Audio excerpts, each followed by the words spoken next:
We're going to have a discussion about some of the concepts around which CREST is built, and we'll talk among ourselves for a few minutes, and then we invite and encourage questions from anyone here tonight for Martha and Bill. Is this important? Well, I think, you said at the beginning, I believe, that tourism is the biggest industry in the world. And I think that one of the things that keeps us working in this field is that it's particularly important for developing countries. Having lived in Tanzania and in Costa Rica and really saw the rise of first tourism in Tanzania, conventional tourism, where much of the money went out of the country. And Tanzania gained very little from the kind of tourism that was there in the 70s and the 80s. And then saw, when we lived in Costa Rica, the rise of ecotourism, which was kind of an anecdote, an alternative tourism that had environmental and social standards. It took many years to develop, but I think today what we have is real alternative strategies for how to do tourism well.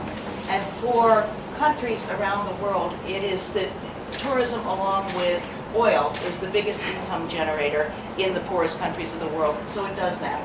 And you mentioned oil. Bill, is this real as a net positive for the world and the communities in which you work? Because there are some people who say, don't travel, especially don't travel by plane, because of the carbon loading that kind of travel does, and even for the exploitation of people who wind up in the local tourism industries.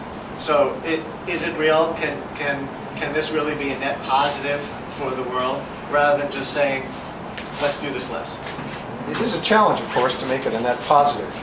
There's the carbon cost, there are possible cultural costs and social costs.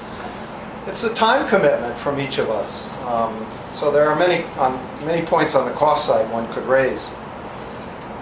We've got to be smart about it. We have to each be wise about our decisions. We need to be careful in choosing the airlines we fly. We need to be careful about destinations and go for those that are green and green certified. We need to be smart about the whole process. But there is something about this that nothing else offers. I've worked in very remote regions of the Amazon, way out beyond the end of the road. You get into a dugout, you go for 8 hours in some cases. Tourism takes people into natural areas. It's not exploitative, it's not extractive. It brings people to the site to appreciate the biological diversity and the cultural diversity of the area. So it's not an extractive, exploitative kind of enterprise. Almost all the other options are.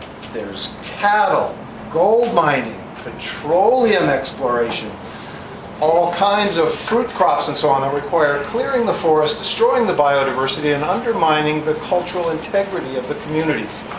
The reason this is real, Brian, I would say, is that it takes people to an authentic experience, authentic culturally, and to an appreciation of biodiversity that you can't get in a zoo or a museum.